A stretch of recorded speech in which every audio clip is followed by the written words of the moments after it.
remembered the therapy dog test and thought how easily Snowball could pass it. He just knew how to make everyone happy. Mr. Peabody looked over at the boys.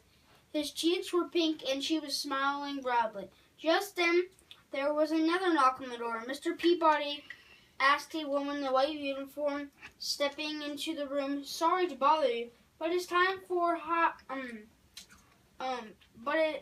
it's time for hide him," whispered Mr. Tucker, shoving Snowball toward the woman named Evelyn. Evelyn. Chapter 10. Good. You're getting there. Good job. When they left, Charles let Sammy zip Snowball into his jacket. He had an errand to do. On the way out of the meadows at the prescription desk, he dropped off the letter he'd written. Now he knew it was the right thing to do. Snowball and Mr. Peabody belonged together. It was a close call, Sammy said, as he and Charles headed home with Snowball. But Evelyn really came through, Charles agreed. I don't think she's think that nurse suspecting a thing. He looked down at Snowball, who was trottling happily beside him. I have a feeling Mr. Peabody is starting to make friends at the meadows. What do you think, Snowball? Snowball cocked his head and waggled his tail. Oh, he The was ready to puppy be had with Mr. enjoyed Peabody. meeting new friends. Those people seemed to understand that she should be the center of attention at all times. He liked that. He liked it a lot. I should rule this whole house. I know, huh? Where have you been? Lizzie demanded when Charles got home just in time for dinner. Out for a walk, Charles replied Connolly. It says INNOCENTLY. See. Where? Charles Can you replied. point it to me? Can you point it to me? It's I on don't know where 7 your lines. arms. Out for a walk, Charles. Can you point it to me with your finger, please? How can you not see? Well, because I wasn't on the. I was looking on the bottom, actually. Thank you, though. Charles replied, "No, the C is actually like a innocently. Innocently. Innocently. What's it mean if you're innocent? Like innocent, like means you're telling the truth. There you go. Good. Innocently. Yep. It was the truth after all. He was tempted to tell Lizzie what a superstar Snowball had been at the meadows, but it seemed best to keep that visit a secret for now. How was Christmas shopping? Did you get me something good? He asked. Guess you'll have to wait and see, Lizzie said. Charles loved Christmas, but sometimes it drove him crazy, wondering what presents he was going to get. He'd been asking for a dog every year since he could remember, but he'd never gotten one. Still, his parents and Santa usually came through with enough great presents that Charles wasn't too disappointed. They all sat down at a table for dinner, and Mom just started serving the macaroni and cheese when the phone rang. "Hello," Dad asked. He didn't like it when people called at dinner time. "Well, yes, he's here. Just a minute." He put out a hand over the phone, and Mona. And what? What are these? And it's just look. These are big ones. I know. Motion. Motion. What's that mean? Motion. Motion. Like. Motion. He made a motion. Come on. Come over here. Charles, it's for you, he said. Good. Mr. Connolly's. Mr. Connolly. Mr. Connolly, who's working at the meadows, Dad looked curious. Charles gulped.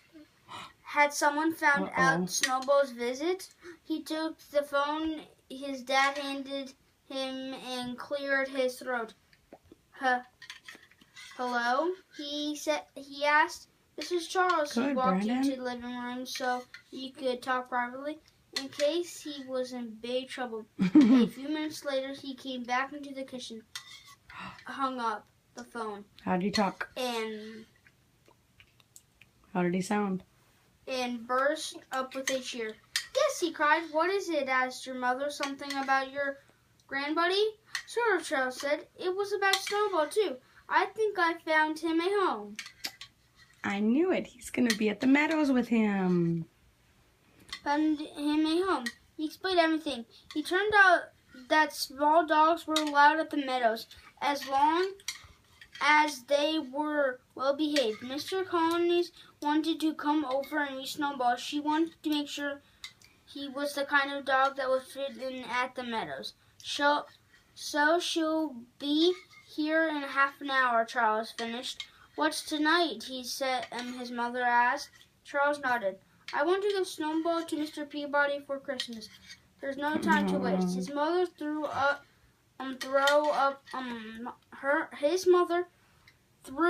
her hands. Okay, everybody, let's finish our dinner quickly, and then you can help tidy up a bit. The next 20 minutes went by in a blur of activity. Charles had never eaten dinner so quickly. Then he helped clear the table, took Snowball out for a bathroom break, and helped Bean round up the toys and books that were scattered all over the living room. Meanwhile, Mom and Dad and Lizzie were running around too. When the doorbell rang, Mom smiled at Charles and gave him a high five. Good job, she said. Mr. Collins turned out to be a real friendly woman who didn't even blink when the bean barked at her. She just patted him on the head and said, "Nice doggy." After they had talking for a while, Mrs.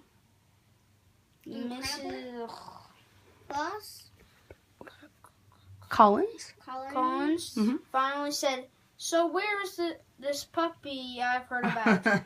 Dad looked at Mom. Mom looked at Charles. Charles looked at Lizzie. They all looked at the bean. The bean. The bean barked again and laughed his goofy laugh. He was no help. Where is he? Mom asked. The bean. I the took bean? him It's a boy. They call him out the bean. after we ate, the Charles boy. said. But then we were all running around. Oh no, Lizzie gasped. I just remembered. I was tidying up in the den and I saw him come in. When I went out, I must have closed the door so she wouldn't get it into the Christmas wrapping stuff. Only I closed him in with it, Charles groaned. He could just picture that room was going to look like. By now, Snowball had probably shredded every bit of wrapping paper into big, wild, colorful piles and dropped ribbons all over the furniture. When Mrs. Collins saw that mess, she was never going to let Mr. Peabody adopt Snowball. I guess we better go find him, Dad said grimly. They all found him as they led the way to the den and opened the door. "Ah," said Mrs. Collins. When she looked in, what a darling! There were no wild piles of shredded wrapping paper, no ribbons wrapped from wall to wall.